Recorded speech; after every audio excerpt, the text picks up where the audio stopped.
1 Raja-Raja 19, Elia ke Gunung Horeb. Ketika Ahab memberitahukan kepada Izebel segala yang dilakukan Elia dan perihal Elia membunuh semua nabi itu dengan pedang, maka Izebel menyuruh seorang suruhan mengatakan kepada Elia, "Beginilah kiranya para Allah menghukum aku, bahkan lebih lagi daripada itu, jika besok kira-kira pada waktu ini aku tidak membuat nyawamu sama seperti nyawa salah seorang dari mereka itu, maka takutlah ia, lalu bangkit dan pergi menyelamatkan nyawanya. Dan setelah sampai ke Berseba yang termasuk wilayah Yehuda, ia meninggalkan bujangnya di sana, tetapi ia sendiri masuk ke padang gurun sehari perjalanan jauhnya. Lalu duduk di bawah sebuah pohon arar, kemudian ia ingin mati, katanya, 'Cukuplah itu, sekarang ya Tuhan, ambillah nyawaku, sebab aku ini tidak lebih baik daripada nenek moyangku.' Sesudah itu ia berbaring dan tidur di bawah pohon arar itu.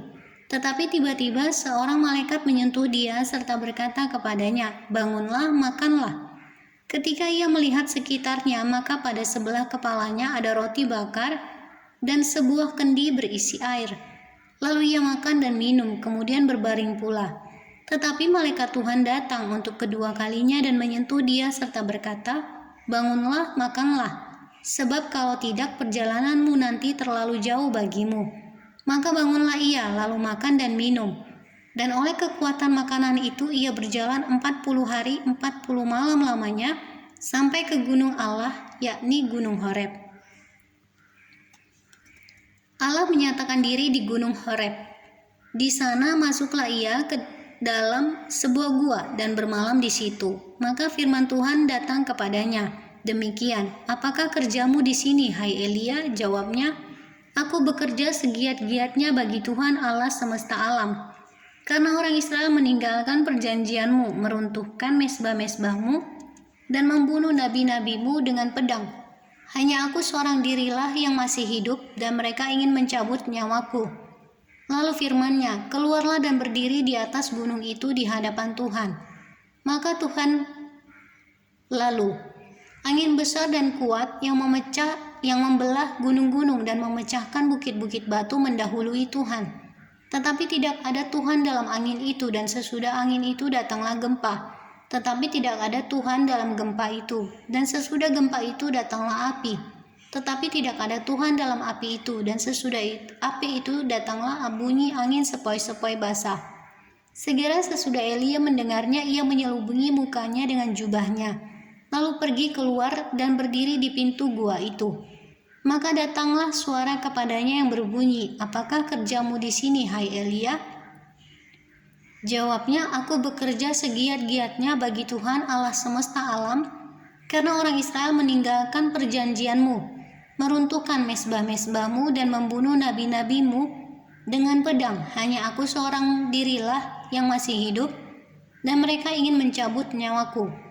Firman Tuhan kepadanya, 'Pergilah, kembalilah ke jalanmu melalui padang gurun ke Damsyik, dan setelah engkau sampai, engkau harus mengurapi Hazael menjadi raja atas Aram. Juga Yehu cucu Nimsi haruslah kau urapi menjadi raja atas Israel, dan Elisa bin Safat dari Abel Mehola harus kau urapi menjadi nabi menggantikan engkau. Maka siapa yang terluput dari pedang Hazael akan dibunuh oleh Yehu, dan siapa yang terluput dari pedang Yehu akan dibunuh oleh Elisa. Tetapi aku akan meninggalkan 3.000 orang di Israel, yakni semua orang yang tidak sujud menyembah Baal dan yang mulutnya tidak mencium dia.' Elisa terpanggil.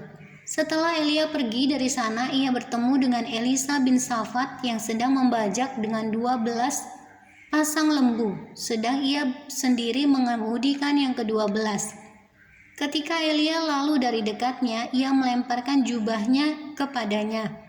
Lalu Elisa meninggalkan lembu itu dan berlari mengikuti Elia. Katanya, 'Biarkanlah aku mencium ayahku dan ibuku dahulu, lalu aku akan mengikuti engkau.'